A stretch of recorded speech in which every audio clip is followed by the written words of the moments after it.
Moi, je vais vous parler du jeu qui fait vaciller la République. Non. Le jeu Antifa qui est là. Vous approchez pas, c'est de la dynamite, ce truc. C'est scandaleux, c'est le manuel du petit black box, quoi. C'est franchement. En plus, c'est en écriture inclusive. C'est à partir de 14 ans. Laissons les enfants tranquilles. On verra plus tard.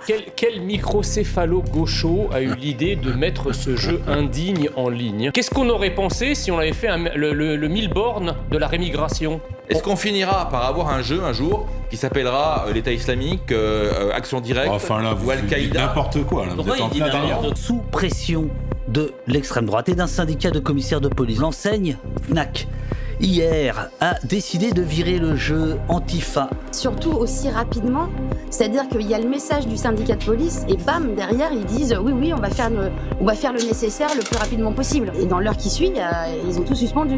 C'est quand même un coup de pression d'un grand groupe qui normalement a le bras long et qui essaie de nous faire taire, quoi. Amis du café, amis d'Au Poste, amis de l'artisanat, de la petite librairie, des mutuelles, des commerçants. Bonjour.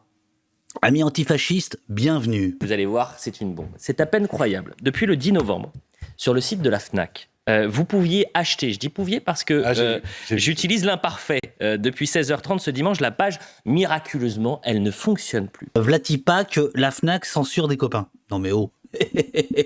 Il croit quoi, que parce qu'on a la crème, on va pas faire d'émission? C'est quoi ces conneries? Sous pression de l'extrême droite et d'un syndicat de commissaires de police dont je vous parlerai pendant l'émission, l'enseigne Fnac, hier, a décidé de virer le jeu Antifa, édité par les copains Libertalia de Montreuil, très bonne librairie, jeu conceptualisé par les copains de la Horde, et notamment Hervé, qui est déjà venu au poste il y a maintenant un peu plus d'un an pour parler de la première édition d'Antifa, le jeu. Là, il y avait une deuxième édition, en octobre, qui est sortie, super, tac, tac. Il y a des gens que ça se chagrine. Donc les gens, c'est quoi? C'est des députés RN, c'est des députés RN et comment il s'appelle, Reconquête. Enfin 2-3 mecs qui ont commencé à s'exciter. Un syndicat de police, de commissaires de police a récupéré l'affaire. Et hier soir, la Fnac a dit tiens, on retire le jeu. Ah ouais, on retire le jeu. Voilà. Pénurie temporaire, absolument pénurie temporaire. Attendez, je règle la caméra. À ma gauche, si je puis dire, Charlotte, des éditions Libertaria et de la librairie Libertaria, sise à Montreuil. C'est la première fois que tu es au poste. Ouais. Et à ma droite, si je puis dire, Hervé. Bon, Charlotte, ça te fait rire. Hervé, on peut dire de quelle obédience tu es je suis du collectif La Horde. Voilà, c'est ça. Et tu es un des concepteurs du jeu Antifa. Comment vous avez rencontré cette histoire? Moi, j'ai surtout vu le premier tweet de Grégoire de Fournas, et puis ensuite le tweet du syndicat de police avec la réponse dessous de la Fnac. Ils ont été très prompts à répondre et à retirer très vite. Je veux dire, il n'y a pas eu une pression sur les réseaux pendant hyper longtemps, quoi. Ça a été d'abord, hop, ils décident de retirer, et ensuite les réseaux qui s'emballent, quoi. Vous avez été appelé par la Fnac ou pas? Pas du tout. Non, il n'y a aucune communication de leur part. Mais moi j'ai une question, peut-être, je ne sais pas si Charlotte tu sais, ouais. Est-ce que c'est déjà arrivé que la Fnac retire un livre de son site de vente, et si oui, quel titre et pour quelle raison? En fait, normalement, ça c'est déjà arrivé, mais c'est passé suite à une décision de justice. Et voilà. Ah oui. Non, mais moi je parle pas. Oui, alors je parle pas de ça, je parle de leur propre fait. C'est-à-dire eux tout seuls. J'ai pas connaissance. Moi, j'ai jamais entendu parler de ça. Non. C'est un peu tragicomique cette histoire. C'est-à-dire, c'est comique parce que déjà, ceux qui ont lancé la campagne ont obtenu l'effet exactement inverse de ce qu'ils voulaient. Donc ça c'est plutôt drôle. C'est-à-dire, vous aviez 4000 exemplaires en stock, et là vous avez plus de stock. Alors, en fait, notre stock, il est réparti entre la librairie Libertalia et notre distributeur, Harmonia Mundi, qui est à Arles. Et donc, nous, on avait, peut-être 800 exemplaires. Ouais. Ici, là. Et le reste est chez le distributeur, qui, lui, fournit les libraires. Donc, il en reste dans les stocks d'Harmonia Mundi. Mais je pense que ça va partir assez vite aussi. Qu'est-ce qu'ils vous ont dit, Harmonia Mundi? Alors, Harmonia Mundi a tenté toute la journée de joindre la Fnac. Ouais. Parce qu'en fait, l'histoire, c'est que nous, on veut récupérer ces exemplaires qui sont dans les Fnac. C'est bien beau qu'ils les retirent de la vente, mais voilà, maintenant, il faut nous les rendre, quoi. Rends la boîte. Rends les jeux. Prends les jeux. Et apparemment, c'est un peu gros conflit en interne, c'est ce que j'ai compris. À la Fnac ou oui. À la Fnac, ouais, à la Fnac. Ouais. Et alors, étonnamment, ils se sont dit, en fait, ce qu'on va faire, c'est qu'on le laisse pour l'instant hors circuit, le temps de le regarder et de voir ce qu'il y a dedans. Donc, c'est-à-dire qu'ils n'avaient même pas ouvert le jeu. Et c'est maintenant qu'ils se disent, bon, bah, en fait, on va peut-être regarder quand même à quoi ça ressemble. Mais pareil, est-ce qu'ils lisent le dernier bouquin de Zemmour avant de le mettre en rayon ? Je vois Roland qui nous dit à la Fnac de Lyon, certains sont allés coller des autocollants sur des livres de droite. Il y a le hashtag boycott Fnac. Donc effectivement, ça se retourne complètement contre eux. Il y avait combien d'exemplaires il y avait combien de boîtes à la Fnac ? Tu sais ça ou pas, Charlotte ? À la Fnac, il y en avait 320, je crois. C'est un scandale pour pas grand-chose en ce qui les concerne. Non, honnêtement, je sais pas comment ça s'est passé. C'est-à-dire qu'ils ont retiré le jeu de leur site de vente en ligne, mais les boîtes étaient dans les Fnac. Vous, Libertalia, Harmonia Mundi, vous distribuez des bouquins à la Fnac. Est-ce que ce truc-là, je parle simplement de la question de la distribution des livres ou des jeux, au moment même où Bolloré tente de faire main basse sur ce commerce-là, en essayant d'avoir le monopole surtout, qu'est-ce que ça dit du secteur ? D'une part, ça dit que c'est ultra grave, quoi, de choisir son camp de cette façon. Ça en dit long, quoi. Ça en dit long. On pointe du doigt les gens qui combattent les idées d'extrême droite, quoi. C'est super grave. Ensuite, ça dit. J'ai envie de penser que finalement, il y avait beaucoup de gens de notre camp politique qui déjà n'allaient pas dans les Fnac. Ouais. Je pense pas que ça va nous fasse du mal plus que ça. Si ça peut remobiliser les gens pour aller dans les librairies indépendantes, génial. Après, c'est quand même un coup de pression d'un grand groupe qui normalement a le bras long et qui essaie de nous faire taire, quoi. C'est quand même assez hallucinant. Parce que l'année dernière, j'étais allée voir justement un gars de la Fnac Lyon-Bellecour et qui m'avait dit ah ben à Lyon, il y a quand même beaucoup de fachos. Donc on va mettre ici à la Fnac le jeu en tête de gondole pour bien les faire chier. Oui, parce que il faut dire que dans l'ADN de la Fnac, alors je dis bien l'ADN, c'est très très lointain, mais à l'origine précisément c'est plutôt la culture pour tous, c'est plutôt la culture à petit prix. Bon, ça va tuer, enfin bon, ça va concurrencer les disquaires puis les libraires, etc. On est bien d'accord, mais au départ c'est fondé par un dénommé Max Terré, qui est un résistant, qui est un antifasciste. Voilà, la Fnac c'est toujours vécu un peu comme ça, ce qui fait que là dans la décision de retirer le jeu de la vente, il y a quelque chose de totalement incompréhensible. Oui, ah bah oui. Puis si tu veux, surtout aussi rapidement, c'est-à-dire qu'il y a le message du syndicat de police et bam, derrière ils disent oui, on va faire le nécessaire le plus rapidement possible. Et dans l'heure qui suit, ils ont tout suspendu. Si tu veux, à un moment donné, on saura la façon dont ça s'est vraiment déroulé. Pour l'instant, on ne sait pas, on fait des hypothèses parce que ça peut être un community manager ou je ne sais pas. Tu vois, je veux dire, faut pas oublier que c'était un week-end. Je ne sais pas comment les décisions elles sont prises chez eux. Tu vois, je ne sais pas à quel niveau la décision elle a été prise. Est-ce que c'était haut, c'était pas haut. Et après, ils sont peut-être en fait avec un espèce. Je leur cherche pas des excuses parce que ça change rien au fond, tu vois. Mais je pense qu'ils se sont chiés dessus, pour parler un peu vulgairement, et qu'ils ont paniqué. J'en profite pour mettre les deux tweets qui mettent le feu à l'affaire. Le premier tweet, c'est celui-là de Grégoire de Fournas. Donc, on rappelle que Grégoire de Fournas, c'est cet élu du Rassemblement national qui a été éjecté de l'hémicycle 15 jours par rapport à ses déclarations concernant le député LFI Carlos Martins Bilongo. Donc il a écrit ceci, Grégoire de Fournas: case 1, je bloque une fac. Case 2, je tabasse un militant de droite. Case 3, j'attaque un meeting du RN. Case 4, je lance un cocktail Molotov sur les CRS. La Fnac, vous n'avez pas honte. Ça, c'est le premier tweet. Et le syndicat des commissaires qui rembraye quelques... Ah non, c'est juste avant le syndicat des commissaires. Alors, commissaire de police nationale, SCPN, ce jeu, entre guillemets, est en vente à la Fnac. Fnac, un commentaire pour ainsi mettre en avant les antifas. qui cassent, incendient et agressent dans les manifestations, point d'interrogation.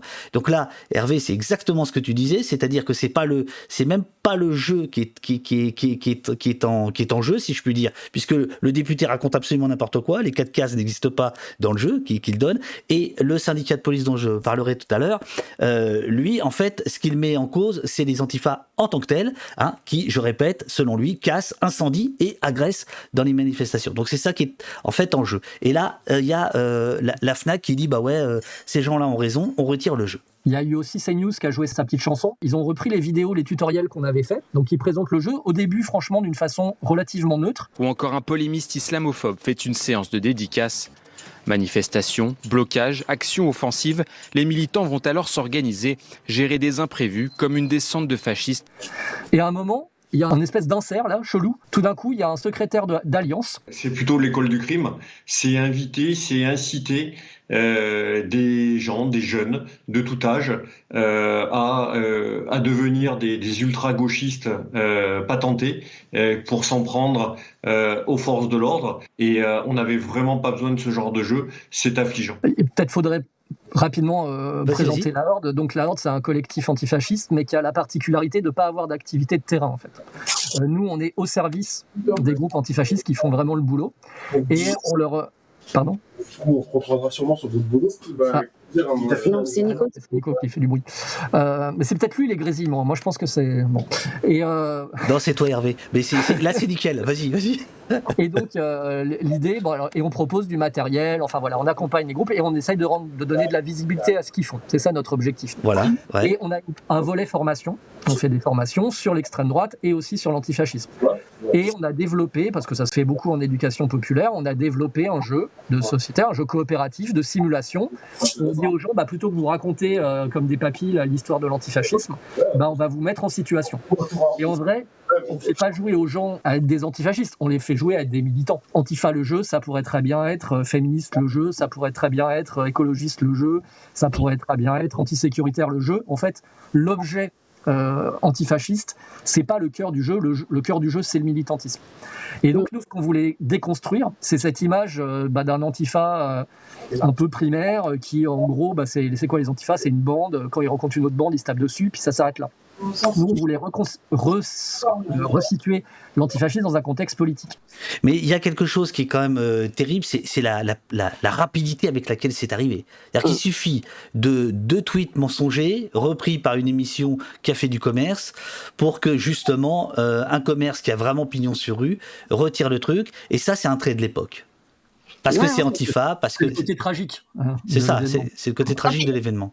La première réponse de la Fnac au syndicat de flics, elle est vraiment mielleuse, dégueulasse. Elle est hallucinante. Couche tout de suite, quoi. Je veux dire, on va faire le nécessaire le plus vite possible. Nous comprenons que la commercialisation de ce jeu, entre guillemets, donc merci, et puis heurter certains de nos publics. Nous faisons le nécessaire pour qu'il ne soit plus disponible dans les prochaines heures. Alors, il faut savoir que ce syndicat des commissaires, il y en a 4. Celui-ci, c'est le syndicat majoritaire. Celui-ci, il est affilié à l'UNSA. C'est-à-dire que dans un ancien temps, il aurait été, il y a longtemps, catalogué à gauche. C'est pas le plus facho des syndicats. David Lebar, son représentant, qui a son rond de serviette à peu près sur toutes les émissions, c'est plutôt le commissaire le moins énervé de la bande et qui donne un peu le change, tu vois. Et c'est de mon point de vue pour ça que c'est d'autant plus inquiétant. C'est-à-dire que c'est un syndicat considéré comme responsable, qui était au Beauvau de la sécurité, qui avait la parole à chaque fois, etc., qui est majoritaire, 60% aux dernières élections, etc. Alors il faut dire que le 1er décembre, et ceci, à mon avis, n'est pas sans incidence, c'est-à-dire que dans 2 jours, il y a les élections syndicales à la police, et c'est un enjeu énorme, puisque il y a pour la première fois dans l'histoire de la police un bloc syndical, c'est-à-dire pratiquement tous les syndicats, droite, extrême droite, et même de gauche, puisque l'UNSA a rejoint le bloc syndical. Il reste le SGPFO, qui serait considéré à gauche, c'est dire où on en est, et ce tweet-là, il arrive aussi là-dedans, c'est-à-dire qu'il y a une campagne d'élection syndicale. On a du mal à penser qu'un community manager ait pu prendre la décision tout seul. Non, je pense que c'est impossible. Pour suspendre les ventes sur le site, sur toute la France et tout, non. Je pense que c'est pas un community manager. C'est surtout qu'après, il y a eu des suites. C'est-à-dire, tu vois, par exemple, l'éclaireur de la Fnac. Je crois que j'ai regardé, la dernière fois que j'ai regardé, c'était à 13h. Voilà. Ils étaient encore. Voilà. Donc ça veut dire que dans l'après-midi, là, alors que ils étaient déjà en bad buzz, ils confirment leur décision. Le syndicat en question qui remercie la Fnac, qui dit merci, vous allez retirer, merci. Et puis alors là, ils m'ont énervé cet après-midi, parce que le syndicat de police s'est excusé il y a 5 heures en disant, le tweet du syndicat à l'origine de la polémique dénonce ce que sont et font les antifas, n'était pas une demande de retrait du jeu, mais une simple question posée à la Fnac. Le syndicat en question, qui représente les commissaires de police nationale, est totalement apolitique. Alors là, fou rire. Là, fou rire, parce que les mecs qui retweetent Valeurs Actuelles en longueur de temps, quand même cette précipitation de la censure, c'est quelque chose de complètement dingue. Et à l'heure qu'il est, Charlotte, en tant qu'éditrice, ou toi, Hervé, en tant que concepteur de jeu, aucun appel de la Fnac pour s'expliquer. Faudrait mieux pas qu'ils nous appellent, en vrai. Franchement. Pourquoi moi, je parle de mon point de vue, je parle juste en tant que créateur, moi j'ai rien à leur dire. Non, moi ça m'étonne pas du tout qu'ils aient pas essayé de nous appeler, mais pas du tout. De toute façon, c'est vrai que maintenant on leur dirait d'aller bien se faire foutre, quoi, en fait.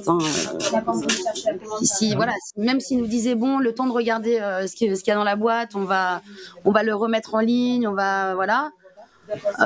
Non. Ce qu'ils ont fait, c'est super grave, quoi. Donc non. Ce qui est dingue j'avais pas vu le tweet du syndicat des commissaires, c'est qu'en plus du coup là ils remettent la faute sur la Fnac, quoi. Bien sûr. On n'a pas demandé de le retirer, mais vous l'avez fait. C'est quand même hallucinant, c'est que tout ça part des fachos. Ça part aussi de cette figure de l'antifa qu'ils ont construit, et ça personne ne le questionne en fait. Comment le mec il peut dire je suis apolitique mais les antifas en prison, quoi. Mec, t'es pas un politique alors, t'es un faf, c'est tout. Et c'est pas grave, il y en a d'autres, mais assume, quoi. Bon, et on est entre nous. C'est une médaille ou pas, ou c'est que désagréable? En fait, si tu veux, après le déclenchement de cette histoire, il y a quand même énormément de gens qui nous soutiennent, énormément de messages de soutien, mais il y a aussi tout l'autre côté où il y a des messages hallucinants, où on nous donne notre numéro de téléphone sur Internet, ils disent à tout le monde où nous trouver, des messages, il y a quand même des messages de menaces, quoi. Donc on s'en serait bien passé, on va dire. Et puis je vois aussi des gens sur les réseaux qui ont tweeté leur soutien et qui se font incendier de messages d'insultes par les fachos, qui sont hyper actifs sur les réseaux sociaux. Absolument, ouais. Voilà, bon. À l'extrême droite, tu vois, t'as ceux qui sont sur Twitter, t'as ceux qui menacent, à distance, et puis t'as ceux qui peuvent venir te péter la librairie. Et il n'y a pas forcément connexion. Tu vois, je veux dire, la librairie, malheureusement, je pense que les copains et les copines, ils savent très bien que H24, elle est pour l'extrême droite. Parce que ils ont pas, je veux dire, Libertalia n'a pas attendu Antifa le jeu pour s'affirmer antifasciste. Ça a toujours été une librairie antifasciste. Et donc, ça a toujours été potentiellement un endroit à protéger, ça c'est sûr. Quand la première édition est sortie, les FAF ont essayé de le prendre par le mépris, cette histoire. Oui. En fait, le jeu a bien marché, que là, ils ont eu un somme énorme, donc ils ont changé la stratégie. Ouais. Tu vois, maintenant, tout d'un coup, alors, il y a un an, Antifa le jeu, c'était ridicule, et puis aujourd'hui, il faut l'interdire, tu vois. Tu vois, là, c'est ce qui est intéressant, là où il ne faut pas perdre de vue, c'est qu'il y a quand même de la stratégie là-dedans. C'est un petit peu n'importe quoi, parce que y a la Fnac qui a joué sa partition un peu à la one again, mais sinon, du côté des FAF, c'est écrit, tu vois, c'est limpide quand même, tu vois. La stratégie, c'est la stratégie de la diabolisation. C'est exactement, en fait, ils inventent rien, les gars. Ils reproduisent exactement à l'identique ce qu'ils ont subi pendant des années. Ouais. Le seul truc, c'est que d'être relayé par l'enseigne principale derrière Amazon et par un syndicat de police majoritaire chez les commissaires. Tu vois, c'est tout sauf anodin. En même temps, la connexion FAF police, c'est pas à toi que, tu vois. Bien sûr. On va pas la raconter. Je veux dire, s'il y a des gens qui doutaient, il y a plus de doute. Parce que faut pas dire, il y a pas que le syndicat. J'insiste, il y a pas que le syndicat des commissaires. Il y a Alliance Police. Faut pas les oublier non plus. Ils sont dans l'embrouille. C'est pas parce qu'ils ont pas Twitter ou qu'ils ont pas tweeté qu'ils sont pas dans l'histoire. Ils sont dans l'histoire. Pourquoi franchement, pourquoi CNews aurait été chercher des flics? À la limite, tu vas chercher Zemmour ou tu vas chercher des FAF, tu vois, pour dire, alors, il y a un jeu contre vous, qu'est-ce que vous dites? Là, ils vont chercher des flics. Et ça, c'est aussi, enfin, je pense que dans ton émission, c'est vraiment intéressant de voir comment l'extrême droite a construit cette figure dans l'antifasciste comme, en fait, l'incarnation de l'opposition à la police. Ce qui en soi, c'est pas du tout gênant. Tu vois, ça peut se défendre même de notre point de vue. Mais le réduire à ça, c'est quand même aussi... En fait, c'est une façon de faire oublier que l'extrême droite existe. Et l'incarnation de la violence aussi. Et que la violence, voilà, elle existe que à gauche. En fait, les mecs font tout pour qu'on les oublie, pour qu'ils disparaissent. Et les antifas, c'est là où on les emmerde. C'est que nous, on est là, non les gars, en fait, l'extrême droite, ça existe. Tu penses que de vous attaquer sur le fait que vous seriez anti-flic a plus de portée que d'être antifasciste? Tu veux qu'ils nous attaquent sur quoi? Sur le fait qu'on est pour l'égalité entre les gens? Qu'est-ce que tu veux dire à ça? Ah, c'est mal? Non, c'est bien, gars. Voilà, tout le monde sait ça. Donc, toi, par contre, tu défends une vision inégalitaire du monde. Tes idées, elles puent la merde. Tout le monde le sait aussi. Comment tu fais? Tu attaques sur... En fait, si tu veux, là où c'est malin, parce que je m'énerve, là, je vais me calmer. Non, mais surtout, on a l'impression que c'est à moi que tu t'adresses. C'est très désagréable. Non, mais là où je reconnais bien le truc, c'est que quand nous, on a mis en critique l'antifascisme moral, on a pointé ça. De dire, diaboliser à tout crin, dire que tout est bon contre l'extrême droite, c'est stratégiquement, politiquement, c'est pas une bonne chose. Nous, en tout cas, on a toujours défendu cette ligne. Et là, c'est exactement ce que fait l'extrême droite, et après, ça passe ou ça casse. Après tout, contre eux, ça a bien marché. Quand tout le monde traitait tout le monde de nazis, tu vois, et que personne n'y trouvait rien à redire, même quand ça avait pas beaucoup de sens, les gens disaient, ouais, mais c'est pas grave, ça marche. Là, on dit les antifas, c'est les casseurs de flics, et ça serait dû à ça, parce qu'en fait, ce contre quoi ils luttent, c'est un fantasme, ça n'existe pas. Ça paraît énorme aussi, mais à force de le répéter, ça peut finir par marcher. Et vraiment, l'objet, je pense, l'enjeu pour l'extrême droite, pour moi, c'est clair, il est là, et ils s'en foutent de notre jeu. La preuve, ils n'ont même pas regardé ce qu'il y avait dedans, je crois qu'ils n'en ont rien à cirer. Par contre, la figure dans l'antifa, ils vont pouvoir se la faire, ils se la feront. Et là, pour eux, il y a un prétexte parce qu'il y a écrit Antifa dessus. Je veux dire, tu sors une boisson qui s'appelle Antifa Cola, ils te font la même. Eux, ils font une fixette. De toute façon, le mot Antifa, si tu regardes, c'est l'extrême droite l'utilise plus que nous. Nous, on dit encore antifasciste. Après, moi, j'ai pas de problème avec le mot antifa, j'aime bien ce mot. Mais c'est eux qui en fait, pour eux, il y a les antifas et c'est pas des antifascistes. C'est autre chose. Ils ont inventé un espèce de concept, quoi, un golem chelou.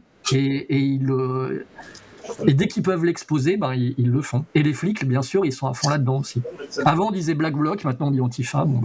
Alors, c'est un peu le sens des tweets. En fait, tu comprends qu'ils font l'amalgame de tout, quoi. Oui. Maintenant, est-ce qu'il faut l'interdire? Écoutez, je sais pas, là, c'est quand même les antifas, c'est un groupe violent avec une incitation à la violence, donc je dirais oui. Mais je me permets juste de faire une petite incise, quand même. C'est toujours assez amusant de voir que ces prétendus anticapitalistes, ces gens qui se disent de gauche radicale ou d'extrême gauche, comme d'habitude, que ce soit sur l'immigration qui accroît à la baisse la pression sur les salaires, ou ici, font le jeu des capitalistes, pardon. Vous avez lancé la réimpression suite à l'affaire ou avant? J'ai lancé la réimpression ce matin, j'ai contacté l'imprimeur, je lui ai dit il nous faudra un devis tout de suite pour 3000 exemplaires supplémentaires, idéalement livrable dans les 10 jours, mais c'est absolument impossible. Il sera livré en janvier parce qu'il y a des soucis de pénurie de papier, il y a des délais de fabrication, mais il faut quand même savoir que cette deuxième édition... Il y a Kaof qui dit la Libertalia va racheter la FNAC. Écoute, au départ, c'était des camarades quand même. Je dis bien au départ, il y a très très longtemps, quand nous, on a fait un livre qui s'appelle Tenir à la rue, qui raconte l'histoire des pivertistes. Ça veut dire de l'aile gauche de la SFIO dans les années 30. Et parmi les militants socialistes, il y avait des jeunes trotskistes qui avaient intégré la SFIO, qui avaient noyauté, dont Yvan Crépeau. Parmi les proches de Crépeau, il y avait les deux futurs fondateurs de la FNAC. Eux étaient vraiment pétris de culture antifasciste et au départ animés par un idéal de culture pour tous. Qu'est-ce que ça t'a fait que le coup vienne de la FNAC? On a été quand même atteints. Il faut comprendre que hier soir, quand on a vu que la FNAC retirait le site le jeu de la vente, on a été touché, on a été blessé. On s'est dit on va pas se laisser faire, on va essayer de se défendre. Heureusement, il y a eu cette vague de solidarité, cette vague de soutien qui nous a réchauffé le cœur. Notre jeu qui est tout sauf un jeu sensationnaliste, mytho ou quoi que ce soit, qui est authentiquement un jeu de formation comme auraient pu le produire les fondateurs de la Fnac, mais ce jeu est interdit chez eux. Mais dans quel monde vit-on ?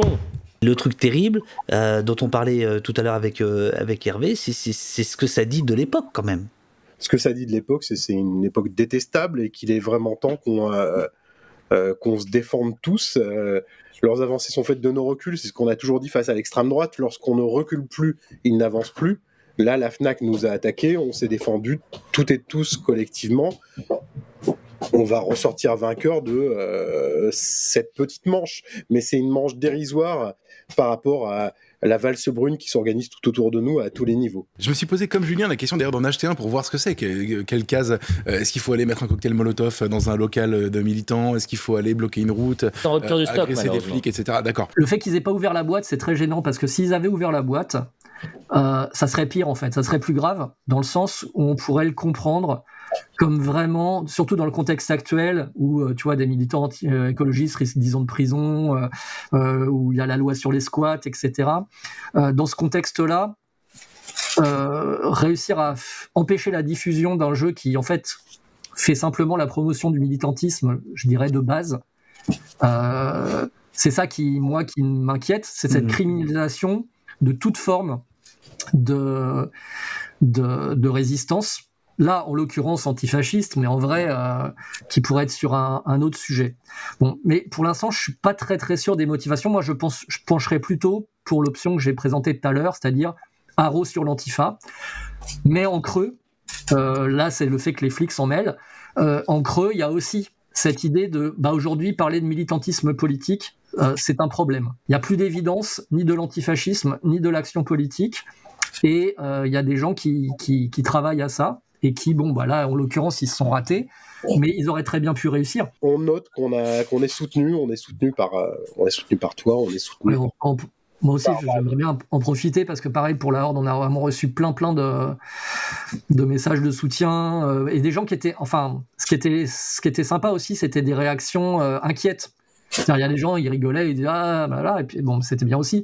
Puis il y a des gens qui ont eu peur pour nous un petit peu aussi. Et ça fait chaud au cœur. Il y a vraiment eu beaucoup de manifestations comme ça, de gens qui ont pris aussi le truc au sérieux, même si je maintiens que pour moi c'est vraiment tragicomique. Moi dans le fond ça me fait plutôt pleurer. Ouais. D'un point de vue politique, une nouvelle attaque, encore une attaque à notre rencontre, c'est pas la première, mais on se défend. On s'en sort bien cette fois-ci. Mais le contexte a changé depuis un an. Au moment de la première édition du jeu, on n'avait pas plus de 80 députés RN à l'Assemblée. Et on note qu'on a été salué et soutenu par certaines députées de la France Insoumise, mais globalement, les réactions du monde politique ont été moindres, très peu nombreuses. Aujourd'hui, très peu nombreuses. Ouais, très peu nombreuses. On a eu bien sûr beaucoup de soutien émanant des militants. Des militants. Des individus, d'une façon générale. Des syndicalistes. Beaucoup de soutien du peuple de gauche concrètement, mais certainement pas de ses élites. Comme si on était sulfureux. Mediapart justement, c'est un peu les seuls qui ont fait un papier, non? Non, il y en a eu d'autres. Il y a eu un papier d'abord dans Libé de Pierre Plotu et Maxime Massé. Ah bah oui. Ensuite eu un papier dans l'Obs. Il y a eu un papier dans Mediapart et. Figaro, arrête. Pourquoi t'en parles pas? C'est quoi cet ostracisme? Tu parles de CNews, j'ai pas entendu. De qui tu parles? Figaro. Non, il y a le Figaro. Ah, le Figaro, j'ai pas vu. Je suis désolé, je les ai pas eu au téléphone. Ah bah voilà. Après, je sais qu'il y aura des articles parce qu'on a eu de nombreux journalistes. Le Monde a dû sortir un papier. Il est peut-être sorti ou il est sur le point de sortir. J'ai vu le journal au téléphone tout à l'heure. Il demandait s'il pouvait utiliser le visuel. Et puis demain, on aura toute une partie de la presse quotidienne régionale puisqu'on a eu le téléphone, la dépêche du midi et le Progrès. Enfin, on a il était en vente à la Fnac et sur le site de la Fnac, ce jeu. Et ça n'a pas plu à un syndicat. Alors, un syndicat, c'est celui des commissaires de la police nationale. Voilà, c'est un syndicat autant de la gauche humaniste que moi, je suis danseur de salsa. Vous voyez ? D'ailleurs, tout ce qu'Internet compte de petits Pinochet numériques s'est indigné contre la présence de ce jeu à la Fnac. Et la Fnac a vite réagi en retirant le jeu de la vente pour des raisons qu'ils ont fait pipi dans leur culotte, tout simplement. Donc, la République est sauvée. Question du chat de François Hervé qui te dit est-ce que ces journalistes connaissent l'antifascisme ? Est-ce qu'ils savent ce que c'est ? Est-ce que ça les intéresse ou si simplement ce qui les intéresse c'est la polémique ? Que par la polémique, en fait, ils voulaient savoir si dans le jeu il y avait quelque chose qui pouvait se mettre sous la dent pour dire bon, mais il y avait anguille sous roche, quoi. C'est pas. Il n'y a pas de fumée sans feu. En fait, ils avaient envie que je leur donne un truc. Alors, je vais vous le montrer parce que voilà ce qu'ils voulaient voir.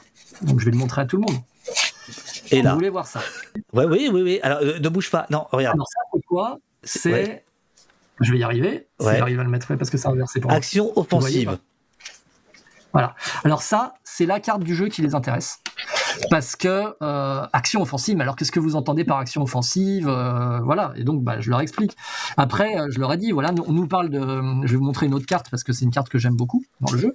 Après, ils nous disent, oui, mais les cocktails Molotov, etc. Je dis, parlons-en des cocktails Molotov, il n'y a aucun souci. Ça, c'est grandiose. Kakatov. Préparer des kakatov. Cette carte peut être utilisée à la recette au dos. Bon, un kakatov, c'est ignoble. Dans le jeu, il n'y a rien qui est inventé.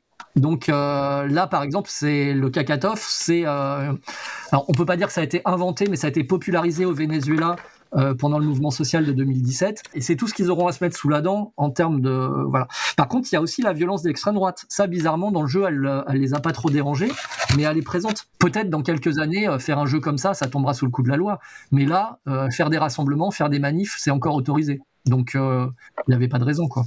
Toi, Hervé, qui observe les fachos depuis un certain nombre d'années, Mon fils, vous voyez, qui fait de la promo. Qui fait de la promo ou de la provoque ? La propagande. Est-ce que tu as dit tout à l'heure, en fait, ça s'inscrit dans la logique, finalement, l'extrême droite veut appliquer au camp d'en face ce qu'elle a subi pendant 20 ans, enfin, voilà, la diabolisation, et que donc maintenant, elle va diaboliser tout cheveu qui dépasserait, ou est-ce qu'on pourrait dire ces mecs-là, ils ont fait ça, et peut-être que l'époque a entraîné le feu encore plus loin qu'ils ne le pensaient. Parce que des polémiques dans ce sens-là, ils en lancent tout le temps. Elles n'ont pas toutes ce retentissement. En fait, ce qui se passe, c'est qu'ils pensent que, honnêtement, à partir de la Seconde Guerre mondiale, ils ont dû traîner comme un boulet, et c'est normal, c'est pas du tout leur compromission avec les régimes fascistes et nazis. Je veux dire, le nationalisme de droite, les gens, pendant longtemps, c'était compliqué de mener ce combat-là, parce que les gens les renvoyaient systématiquement à la Shoah, etc. Et avec raison, avec raison. Et donc, ils ont essayé de se reconstruire comme ils pouvaient. Il y a eu une très très longue traversée du désert, enfin, je veux dire, qui a duré des décennies, puisqu'il faut attendre plus de 30 ans, pendant lesquels l'extrême droite elle a totalement végété. Et le premier étage de la fusée, c'était déjà de revenir dans le game. Ça, c'est Jean-Marie Le Pen qui l'a fait. Oh bien, après, dans le game, bien. Je vois parce que je reçois plein de trucs que le jeu est sur... chez Hanouna, en fait. Est-ce que vous comprenez que la Fnac ait retiré ce jeu ? C'est ça l'histoire, là, la question c'est ça. Est-ce que vous comprenez que la Fnac ait retiré ce jeu ?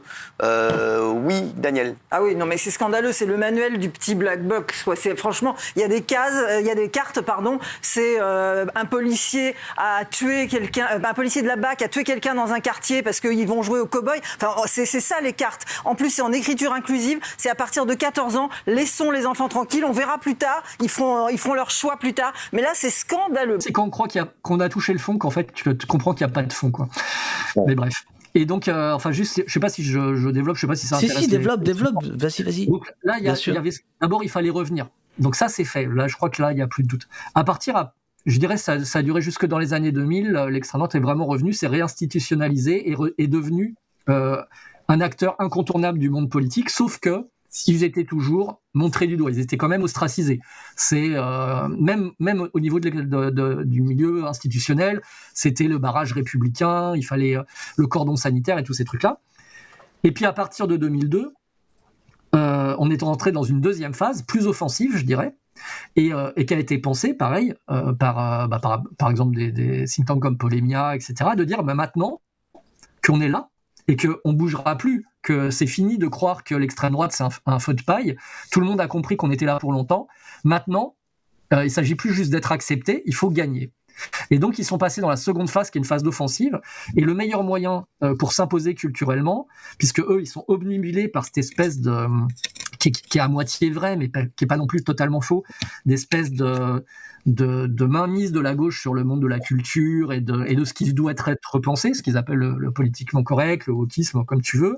Et donc pour eux il faut vraiment s'attaquer à ça, parce que le jour où ça tombe, eux ils sont là pour récupérer le business. Et pour ça il va falloir abattre chaque ennemi. Parce que, je veux dire, je ne sais pas si vous vous rappelez le nombre de unes qu'il y a eu sur la menace féministe, par exemple. Bien sûr. Il y a eu un moment, il n'y a pas les antifas. Et c'est l'extrême droite qui a la manœuvre. Il faut abattre le féminisme pour pouvoir s'imposer sur ce champ-là. Et l'occuper. Je veux dire qu'à un moment donné, il y a du nacio-féminisme, etc. C'est pas le hasard. C'est qu'à un moment, d'abord on supprime, on liquide l'ennemi, et après on occupe le terrain. C'est vraiment la guerre culturelle, elle peut se penser dans ces termes-là. Je dirais que c'est de bonne guerre, parce que eux, ils sont là pour faire avancer leur camp, et ils procèdent de la façon suivante.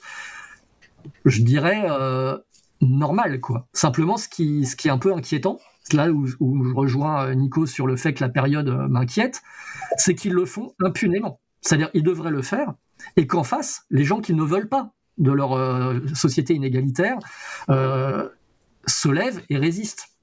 Or là, ils avancent, et c'est vrai que, je veux dire, logiquement, avec son histoire... Mais là, en l'espèce, ça voudrait... un honneur à les envoyer chier, quoi. Et aujourd'hui, qu'est-ce qu'ils font ? Ils se couchent. Et ça, eux, ils sentent bien qu'aujourd'hui, ils ont le vent dans le dos. Alors, ils ont pris quand même quelques déconvenues, parce que... je veux dire, l'échec de Zemmour, etc., ça montre aussi les dissensions qu'il y a en ce moment au sein du RN sur savoir quoi faire de la question sociale et tout ça, montre bien que la gauche est moins morte, moins moribonde que ce qu'ils essayent de s'auto-suggestionner. Mais bon, on en est quand même là. Et nous, c'est pareil, il faut qu'à un moment donné, on fait beaucoup d'autoflagellation, tout le monde dit il n'y a plus de gauche, etc., tout est mort, machin et tout ça. Nous, on pense pas notre antifascisme comme une espèce de lutte de la dernière chance, quoi. Je pense que ça doit... Le mouvement pour une société égalitaire, c'est un mouvement sur la durée. Enfin, je veux dire, c'est jamais gagné. Hein. Je reviens un peu à la présentation du jeu, c'est un combat de toujours. Et voilà, il doit être mené maintenant. Les circonstances, elles sont pas facile, c'est vrai, mais quand tu regardes dans le rétroviseur, c'était pas simple non plus il y a 20 ans, il y a 30 ans, je trouve pas non plus. Hein. Mais c'est vrai que l'évidence antifasciste nous aidait, nous portait. Aujourd'hui, elle doit être reconstruite. Aujourd'hui, c'est quasiment suspect, en fait, d'être antifasciste. Il faut justifier le fait de l'être. Ouais. Mais je dirais, on a été aussi paresseux pendant des années à vivre sur cette espèce d'acquis que l'antifascisme n'était pas une question, quoi. Que c'était une espèce d'évidence. Ouais. Et en fait, ça fait très longtemps que ça ne l'est plus. Ça l'a jamais vraiment été, si tu compares par rapport à des pays comme l'Italie, l'Allemagne ou l'Espagne, où c'est encore, dans les milieux de gauche, je parle, un marqueur important, etc. L'antifa, ça a toujours été regardé un peu de travers, y compris dans notre propre camp. C'était un truc pour les nuls, c'est un truc pour les gosses, c'est un truc pour les débiles. Ou les brutes, enfin tu vois, il y avait ça aussi à gauche, faut pas croire que c'est l'extrême droite qui a tout inventé. Et ce qui est rassurant quand même, c'est que ces attaques de l'extrême droite, quand elles sont aussi visibles que celles d'aujourd'hui, eh bien elles obligent les gens à se redéfinir comme antifascistes et à voir que pour quelqu'un qui est engagé dans des luttes émancipatrices au sens large, c'est pas une option, quoi, c'est une nécessité d'être antifasciste. Réunion de famille, je ne sais pas. Bon, t'as un certain nombre qui ont voté RN. Tu leur dis vous êtes des fachos et tu leur expliques pourquoi, ou tu ne veux plus discuter de ça? Je veux dire, est-ce qu'aujourd'hui, alors la justice dit qu'on peut dire que le Front National, le Rassemblement National est un parti fasciste, on peut le dire, la justice l'a confirmé, mais on a l'impression que c'est une question qui devient suspecte. Si tu commences à le dire, tu vas avoir des problèmes. Quels sont les arguments que tu pourrais me donner pour mon beau-frère imaginaire qui serait de ce côté-là? Pour parler franchement, la question, c'est dans quelle société tu veux vivre. Et je pense que tout le monde ne veut pas vivre dans une société égalitaire. Ça, c'est clair. Et ça a toujours été le cas.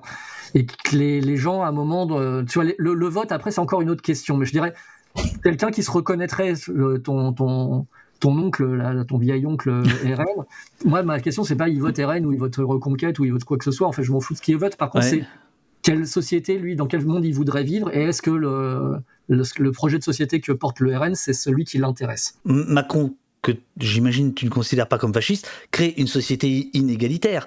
Donc, c'est pas suffisant, me semble-t-il. Non, mais il y a toutes sortes de sociétés inégalitaires, si tu veux. Et je les hiérarchise pas. Hein. Je suis pas en train de te dire que Macron, c'est mieux que Le Pen. Par contre, c'est deux choses qui sont quand même différentes.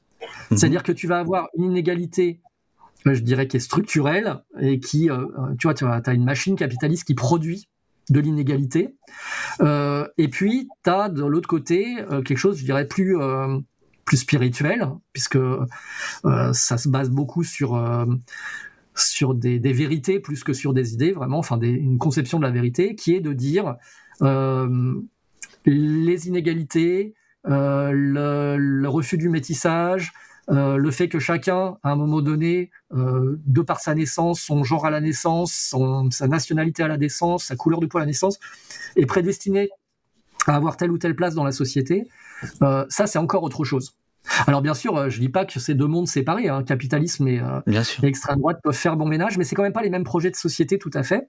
Le projet ultralibéral de Macron n'est pas celui de l'extrême droite, et c'est important de maintenir cette distinction, non pas pour la hiérarchiser, mais sinon on ne comprend rien à l'extrême droite, parce que l'extrême droite fustige aussi ce libéralisme de Macron. Et eux, ils savent, alors eux ils disent que c'est la même chose. Par exemple, l'extrême droite, ils te disent que Macron est de gauche. Oui.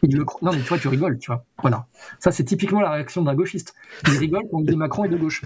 Mais si tu dis à un mec de droite et Macron alors, ils vont te dire il est de gauche. Parce que c'est pour eux, c'est un mec qui entérine une certaine forme d'égalitarisme. Pas sur les questions sociales, on est d'accord.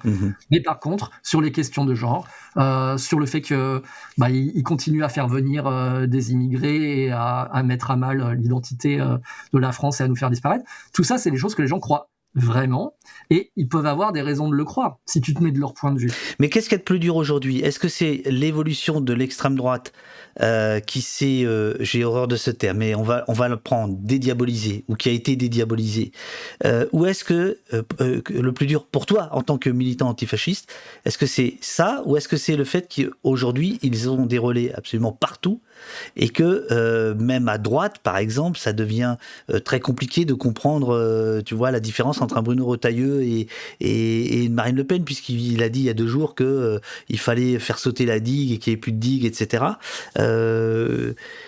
C'est pas totalement nouveau, hein. Si tu veux, regarde, en 95, tu avais déjà Charles Millon, qui est toujours dans l'histoire. Tu avais déjà des cadors de la droite. Je veux dire, rappelle-toi que même la percée du FN, en 83, Dreux, c'est grâce à la droite. Hein. Bien sûr.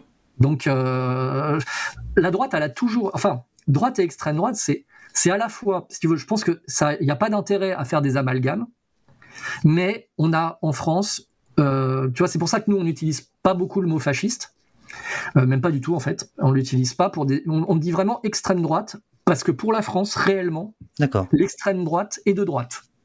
Elle n'est pas ni de gauche ni de droite, elle est de droite. Elle est politiquement de droite, spirituellement de droite. Ses valeurs sont les valeurs de la droite. Et d'ailleurs, c'est plus ou moins, c'est assez bien assumé quand tu les écoutes un peu. Il n'y a que le RN qui joue sa petite chanson parce que elle, c'est plus son populisme, on va dire, c'est que pour qu'elle réussisse électoralement, il faut qu'elle mette un petit peu d'eau dans son vin. Mais le RN aussi est un parti de droite. Bon, ça, il y a pas de... C'est facile à démontrer.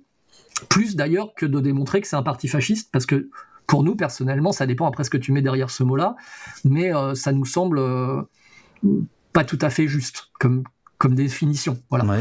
Par contre, de dire que c'est un mouvement xénophobe, que c'est un mouvement qui promeut les inégalités, au-delà même des inégalités sociales simplement, mais entre les nôtres, les autres, entre l'homme, la femme, etc., à la place de chacun.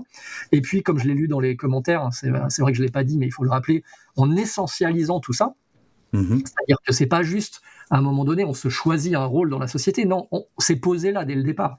Et pour des générations, quoi. Je veux dire, c'est là où il n'y a pas de débat à avoir avec l'extrême droite, puisque leur vision du monde, ils la reposent sur une espèce d'évidence. Pour eux, ce qu'ils défendent, c'est pas leurs idées. Ils défendent les lois de la nature, ils défendent le bon sens, ils défendent les choses telles qu'elles doivent être, telles qu'elles ont été pendant des millénaires, et il faut juste remettre les choses à l'endroit. C'est ça que dit l'extrême droite. Qu'est-ce que tu veux débattre avec quelqu'un qui dit ça? Je vais devoir vous quitter, je pense, parce qu'il faut que j'aille regarder ce qui se passe un peu ailleurs. Ouais, bien sûr. Tu vois, le fait qu'Hanouna... Non, mais là, par exemple, j'imagine que pour toi, c'est très désagréable de te dire que Hanouna vient de faire un truc et par gentillesse, t'es resté là. J'imagine que ça doit être chiant, quoi, à vivre. Ce qui est énervant une fois de plus, c'est qu'à aucun moment on ne nous a sollicité. Tu vois, on est quand même. Alors que vous êtes disponible, regarde, la preuve, vous êtes là. On est jugé parti. Après, on est mieux là que chez Hanouna. Hein. Tu m'étonnes. On ne serait pas allé sur le plateau d'Hanouna, c'est une évidence. Bien sûr. Mais à aucun moment on nous a demandé notre version des faits. Ce matin, il y a un mec de CNews qui m'a appelé. Ouais, quand même, CNews, vous êtes un peu culotté de m'appeler, mais je vais vous répondre par correction et puis pour éclaircir certains points avec vous. Bon, là, Hanouna l'a pas fait. Il fait son buzz comme d'habitude, mais ça fait encore un autre front, parce que c'est pas un front ami, ça va faire encore un autre front à combattre. Ouais. Donc je vais aller regarder, je vais voir ce qu'on peut envoyer comme contre-feu. Pas grand-chose, hein, mais au moins contempler un peu le désastre. Et Gilles Verdez, vous dites non. Non, c'est de la censure, c'est une atteinte grave à la liberté d'expression. Et j'en veux énormément à la FNAC. Je vous rappelle que la FNAC vend quand même un livre qui s'appelle Le Grand Remplacement, qui est un livre d'extrême droite, et personne ne trouve rien à redire, parce que là, c'est un jeu d'extrême gauche, on le censure. C'est un jeu de cartes, c'est un jeu qui a servi à de la formation, c'est un jeu qui est une simulation. Donc si l'on n'a plus le droit de donner son opinion maintenant à travers un jeu sur ce qu'on pense de la société, c'est que la France a changé et je n'aime pas cette France. Reprenons, on en était où? Dis-moi, on en était où? Là, je regardais aussi, j'essaye de faire un petit peu attention aux commentaires des gens. Ah, ben je t'en prie, vas-y. Qui disait, le problème, c'est pas simplement la dédiabolisation, mais aussi l'hégémonie. Alors, je comprends ce que l'auditeur ou l'auditrice veut dire, mais je pense aussi qu'il faut peut-être aussi pas se laisser totalement intoxiquer par l'extrême droite, parce que c'est exactement ce vers quoi elle tend, c'est-à-dire paraître hégémonique. Or, cette ce qu'elle appelle l'hégémonie de la gauche, elle repose pas non plus sur le vent. C'est qu'à un moment donné, pour pouvoir vraiment être hégémonique, il suffit pas juste d'avoir Bolloré et d'avoir Zemmour. Bien sûr, ça aide. Hein. Oui, mais là, quand tu as François Pinault, tu vois, quand tu commences à avoir 2 milliardaires, puisque c'est Pinault, il possède la FNAC. Il y a toujours eu des milliardaires à l'extrême droite. Je veux dire, il y a eu... le Pen, il serait jamais fait sans les Simon Lambert. Je veux dire, il y a toujours eu de l'argent. Là, il y a les médias, comme il y a eu... tu vois, je cherche pas à minimiser les choses, parce que on l'a vu en Italie, quand tu as un mania de la presse qui se met du côté de l'extrême droite, ça change beaucoup de choses. Donc c'est vraiment préoccupant.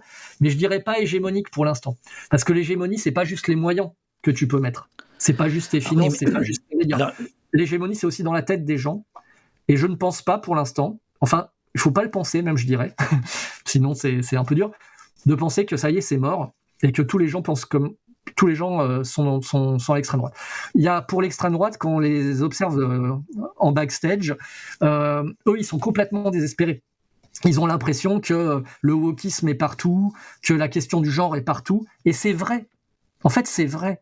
Je veux dire, il suffit on est de la même génération. Repense comment les gens pensaient le féminisme il y a 30 ans, comment les gens y pensaient le rapport aux étrangers il y a 30 ans. Mais je veux dire, je pense que les gens d'aujourd'hui, s'ils se rendaient compte ce que c'était dans les années 80, ils diraient mais vous étiez des tarés. Je veux dire, les meurtres sécuritaires, les gens qui se faisaient, c'était pas, je veux dire, des histoires de gens tués par la police, c'était par dizaines. Je veux dire, le sexisme était partout dans la pub. Alors aujourd'hui, il y a encore, je dis pas que c'est mort, mais il y avait des trucs qu'on n'imagine même pas. Et je suis pas en train de dire non plus que voilà, tout va bien, que la société elle évolue dans le bon sens, mais si on se place dans une perspective FAF, franchement, il y a de quoi se tirer des balles. Je veux dire, l'immigration, c'est plus que jamais. La question du genre, c'est devenu aussi quelque chose quand même qui s'est bien imposé dans le débat public. Il n'y a jamais eu autant de mariages mixtes. Les peuvent se marier. Attends, on est où là ? C'est où la France ? Tu vois ? Non, mais c'est ça, je veux dire, nous, on voit toujours, et c'est normal, ils font pareil que nous, mais je pense qu'il faut faire attention à ce truc qui consiste à se laisser un petit peu intoxiquer, et surtout le fait que l'extrême droite a investi Internet très tôt, qu'ils sont très très forts sur les réseaux sociaux, et regardez comment Zemmour, il a réussi à faire croire à tout le monde qu'il allait tout niquer, et puis c'est pas ce qu'on a vu, quoi. Alors je rappelle que effectivement le premier parti en 1994 ou 95 à s'être doté d'un site Internet, c'était le Front National. 10 jours après, c'était les Verts. Et c'était à l'époque des partis qui avaient moins de surface médiatique. Quand même, là où il y a une différence, me semble-t-il, entre aujourd'hui et les années 80 dont tu parles, c'est que à l'époque, par exemple, la question se posait, est-ce que oui ou non, il faut interviewer Le Pen ? Anne Sinclair refusait d'interviewer Le Pen. Quand Le Pen a été invité à l'heure de vérité, ça a été un séisme médiatique. Alors qu'aujourd'hui, tu as des chaînes d'information continue qui déversent en continu la société inégalitaire qu'ils appellent de leur vœu quand même, et qui sont justement ceux qui ont mis le feu aux poudres concernant votre jeu. L'extrême droite qui casse la figure des gens aujourd'hui, ça n'existe plus, ou presque plus. Il y a quand même une surface médiatique qui n'existait pas. Non, mais c'est sûr, mais ça en fait pas une pensée hégémonique. C'est ça, moi, juste ce que je veux dire. Tiens, petite anecdote, puisque t'en parles, le tout premier site politique à avoir une page web, le tout premier, c'est avant le Front National, c'est un site néo-nazi. C'est les Charlemagne à Erskine, juste avant, en 94 pour le coup, et le FN c'est en 95. Ouais. Et sur la page des Charlemagne à Erskine, il y avait 2 entrées, une pour les Ariens et une pour les non-Ariens. Et quand on était non-Ariens, ça nous envoyait sur le site de Disney. Ça, c'est pour la petite anecdote. Mais enfin bon, ce que je veux dire, c'est qu'il faut garder...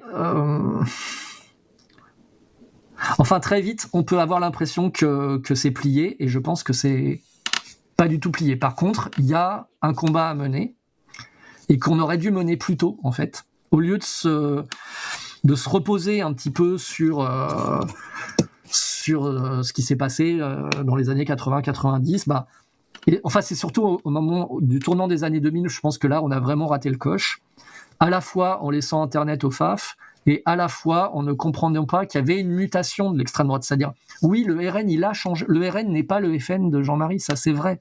Je veux dire, continuer à le nier, à mon avis, c'est pas une bonne chose. De la même façon que y a eu une nouvelle forme quand les identitaires se sont montés, etc. C'était une nouvelle forme, nouvelle façon de faire de la politique à l'extrême droite. Et il fallait accepter d'en prendre la mesure, et donc que nous aussi, il fallait qu'on se renouvelle. Et je pense que là-dessus, aujourd'hui, c'est ça qui est intéressant. Ce qui est flippant, c'est de voir que les gens n'ont pas de mémoire. Et ce qui est motivant, c'est qu'il y a un challenge à nous obliger à expliquer notre lutte, à la justifier, à le dire en quoi elle consiste. L'idée du jeu, c'était ça, c'est de dire, nous, on défend une société égalitaire. C'est ça, l'antifascisme. C'est rien d'autre. Et on se donne les moyens pour ça, de le faire en faisant de la politique. Et de devoir rappeler ça, je trouve que c'est déjà en soi... ça a un intérêt. Grand merci en tout cas à tout le monde. Là, je vois sur le chat et tout, ça fait chaud au cœur, et on a bien besoin de ça. C'est bien cool en tout cas. Et puis merci à toi de nous avoir invités. Ça aussi, c'est important, quoi.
Amis de la police et de la tendresse utopiste et des streams sérieusement libres, merci 1000 fois d'avoir suivi ce nouvel au poste. Jeu Antifa retiré quand la Fnac se plie à l'extrême droite, débat avec Hervé, concepteur du jeu, et Nicolas et Charlotte de Libertalia. Merci aux immenses modos de la PIL Techno, Uriad, Jessie, Robin et Olivier. Merci à la folle équipe du site autoposte.fr emmenée par les pétaradants, Sylvia, Nicolas, Émeric, Alex et tous les autres. Merci à Alex, à Axel, à Bruno, à Geoffrey, à Sophie, à Théo, à Emmanuel, à JC Morphoscan Discourse pour les musiques, à Blast pour le partenariat.